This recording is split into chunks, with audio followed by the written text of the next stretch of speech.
Hello everyone, यह है learn core Java video series. यह वीडियो सीरीज़ उनके लिए है जो कंप्लीट कोर जावा सीखना चाहते हैं। यह इस वीडियो सीरीज़ का वीडियो नंबर 64 है। इस वीडियो में हम स्ट्रिंग क्लास की कुछ मेथड्स डिस्कस करेंगे। So let us get started now. To discuss the string class method, we have created this program. In this program, first we created one string that is referred by as reference variable, और उसमें जो content लिखा हुआ है वह है immutable sequence of characters. Now, in the second statement, I am printing the string as, so the output for this statement will be same as the string, that is immutable sequence of characters.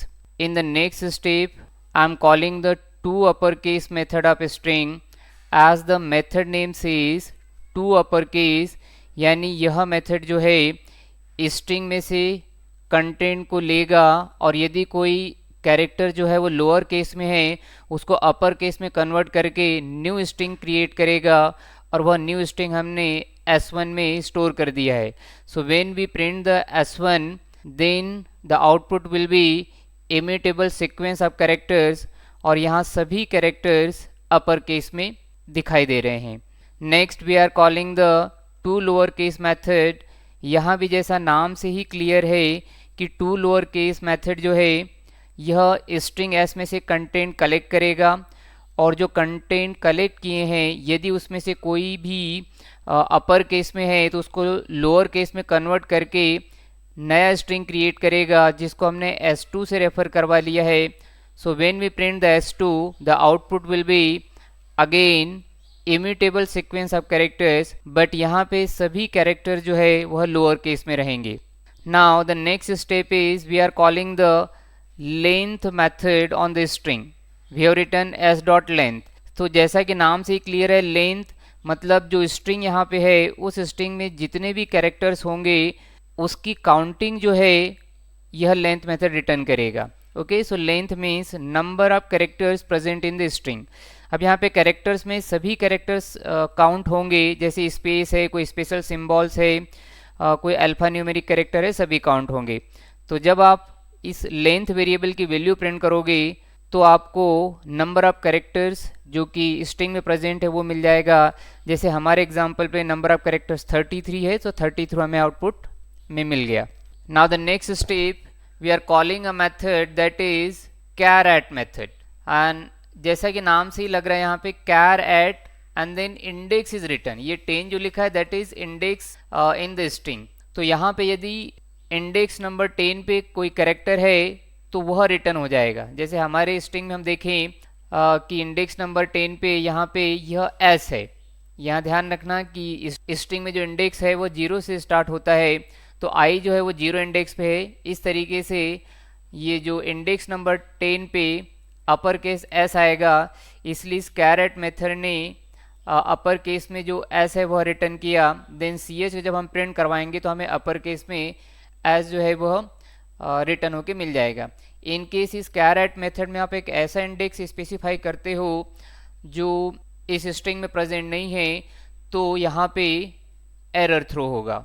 Now next we are calling the S dot index of method, और मैंने as a argument दिया है character upper case में S. तो यहाँ पे क्या होगा, सबसे पहले स्ट्रिंग फाइंड आउट करेगा कि जो गिवन स्ट्रिंग है उसमें सबसे पहले अपर केस में एस किस इंडेक्स पे आता है। Try to understand what I am saying. There may be many upper case S present in the string, but जो स्ट्रिंग है वो सबसे पहले फाइंड आउट करेगा कि सबसे पहला जो अपर केस एस है वो किस इंडेक्स पे है, वह इंडेक्स ये रिटर्न कर देगा। Okay, and in case the character is not present तो यह -1 रिटर्न कर देगा। ओके, सो एस हमारे केस में इंडेक्स नंबर 10 पे प्रेजेंट है तो यहाँ आई में 10 स्टोर हो जाएगा। इसको जब हम प्रिंट करेंगे तो यहाँ पे 10 प्रिंट हो जाएगा। In the next step we are calling the last index of method, और उसमें हमने ऐसे आर्गुमेंट दिया हुआ है टी। तो यहाँ पे स्ट्रिंग सबसे पहले फाइंड आउट करेगा कि सबसे आखिरी पे कौन सा कैरेक्टर टी है, मतलब लास्ट टी फाइंड आउट करेगा। Okay, there may be many T letters present in the string, but यहाँ पे सबसे लास्ट वाला टी लेटर फाइंड आउट किया जाएगा और जो सबसे लास्ट वाला टी है उसका इंडेक्स रिटर्न हो जाएगा। तो यदि आई का इंडेक्स यहाँ पे 0 है, इस तरीके से हम इंडेक्सिंग देखें तो टी की जो इंडेक्सिंग होगी, लास्ट वाले टी की इंडेक्सिंग दैट इज 28, तो जे में 20 स्टोर हो जाएगा और जब जे की वैल्यू प्रिंट करवाओगे so you will get the output 28। Fine, so this is what about some of the string class methods. Now we will discuss few more string class methods. उसके लिए इस दूसरे प्रोग्राम में मैंने एक और स्ट्रिंग क्रिएट किया that is Ram referred by reference variable as, and then मैंने कॉन्केट मेथड कॉल किया है, उसके लिए लिखा हुआ है एस डॉट कॉन्केट और एज ए आर्गुमेंट हमने दिया हुआ है space and then Kumar. So what concat method will do here, concat method को हमने एस पे कॉल किया हुआ है तो यह एस के कंटेंट को कलेक्ट करेगा and then as a argument हमने कुमार दिया हुआ है, यानी यह स्ट्रिंग दिया हुआ है तो इसके कंटेंट को कलेक्ट करेगा। एस के कंटेंट के आगे कुमार का जो कंटेंट है, मतलब जो आर्गुमेंट स्ट्रिंग है उसका कंटेंट है वह जुड़ जाएगा, अपेंड हो जाएगा और एक न्यू स्ट्रिंग क्रिएट होगा जिसको मैंने S1 में स्टोर किया हुआ है। ध्यान रखना यहाँ पे एस स्ट्रिंग में कोई चेंजेस नहीं होंगे, स्ट्रिंग इज इम्यूटेबल। ओके, तो यहाँ पे कॉन्केट मेथड एस के कंटेंट और आर्गुमेंट स्ट्रिंग के कंटेंट को कॉन्केट करेगा, जोड़ेगा, एक नया स्ट्रिंग बनाएगा जो कि S1 में स्टोर हो गया। इसलिए यहाँ ध्यान से देखिए, जब हमने एस को प्रिंट करवाया तो एस का कंटेंट अभी भी राम है, बट जब हमने S1 को प्रिंट करवाया तो S1 में हमें मिलेगा राम स्पेस कुमार। ओके, तो यहाँ पे दो स्ट्रिंग को कॉन्केट करके एक नया थर्ड स्ट्रिंग क्रिएट किया हुआ है और उसका कंटेंट यहाँ पे प्रिंट हो गया। This is the concat method. Now next step में हमने क्या किया, एक और स्ट्रिंग S2 क्रिएट किया जिसका कंटेंट है all space is space well. Okay, all is well. Now suppose हमें यह जो स्ट्रिंग है उसको स्पेस से टोकनाइज करना है, उसके पार्ट बनाना है, मतलब ऑल एक अलग स्ट्रिंग बनाना है, इज एक अलग स्ट्रिंग और वेल इज अलग स्ट्रिंग। तो उसमें हमें स्पेस से इसको टुकड़ों में बांटना है, तो उसके लिए मेथड दिया है स्ट्रिंग में स्प्लिट मेथड। तो मैंने S2 स्ट्रिंग पे स्प्लिट मेथड कॉल किया, S2 split, and then as a argument हमने पास कर दिया स्पेस।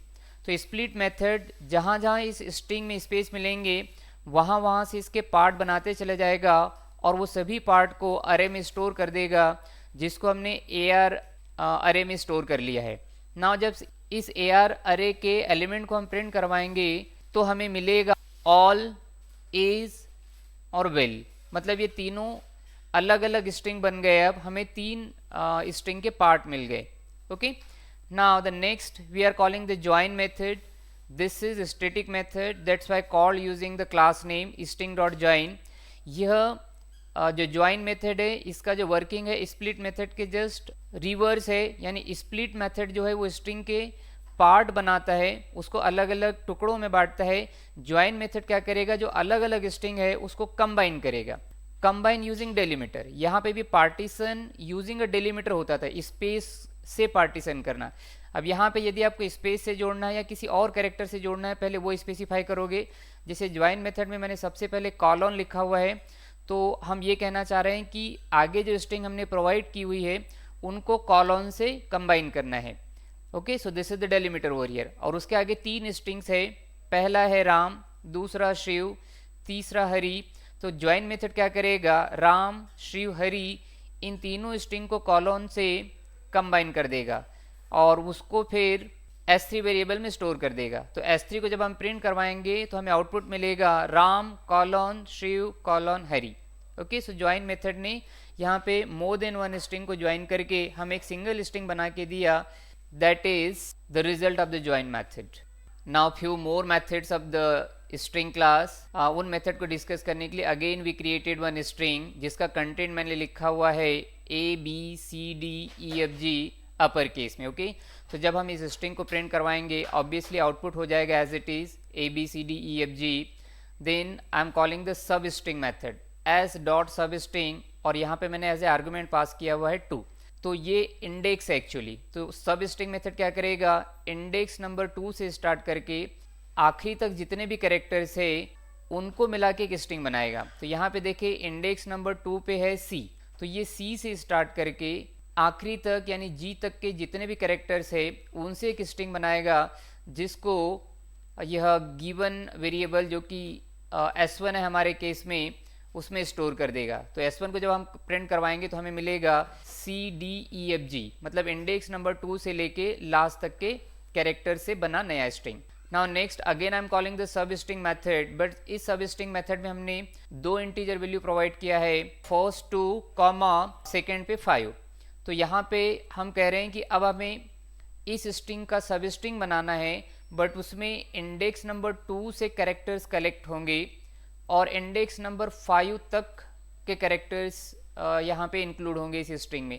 बट यहाँ ध्यान रखना कि जो कैरेक्टर इंडेक्स नंबर 2 पे रहेगा वो तो सब स्ट्रिंग का पार्ट होगा, बट जो कैरेक्टर इंडेक्स नंबर 5 पे है वह इसका पार्ट नहीं होगा। मतलब 2 स्ट्रिंग में इंक्लूडेड रहेगा बट 5 एक्सक्लूडेड रहेगा। एक तरीके से हम यह कह सकते हैं कि यहाँ जो नया स्ट्रिंग हमें मिलेगा उसमें जो कैरेक्टर्स होंगे वो इंडेक्स नंबर 2 से लेके 4 तक के होंगे। 5th इंडेक्स पे जो कैरेक्टर वो इंक्लूड नहीं होगा। यानी यदि स्ट्रिंग की हम बात करें तो यहाँ पे इंडेक्स नंबर 2 पे है C और इंडेक्स नंबर 5 पे यहाँ पे है F।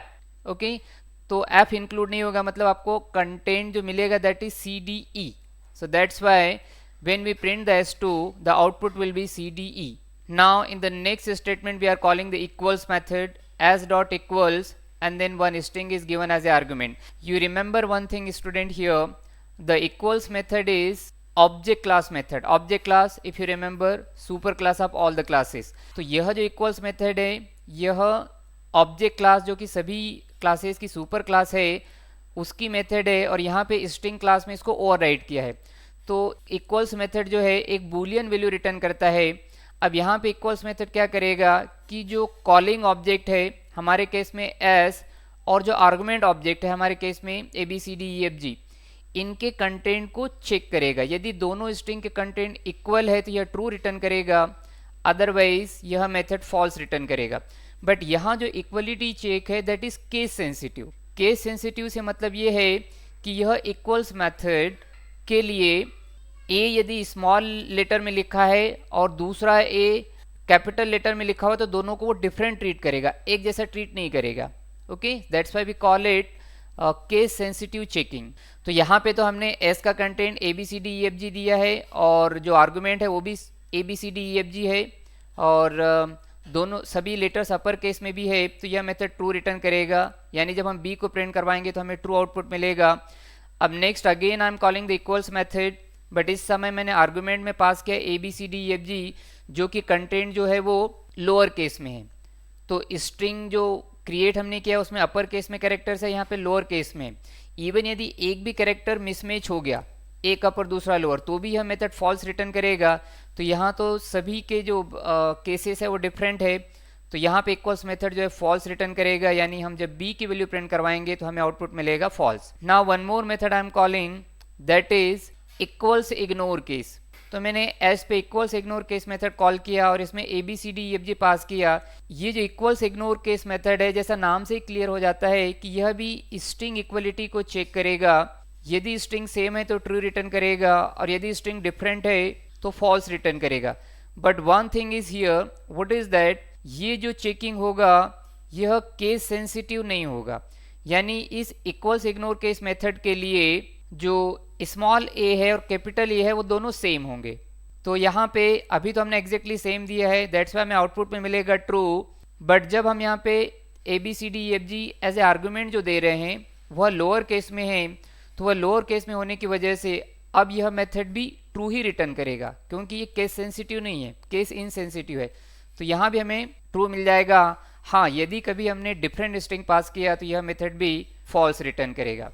So in this video we discuss some of the methods of the string class. Thanks for watching this video.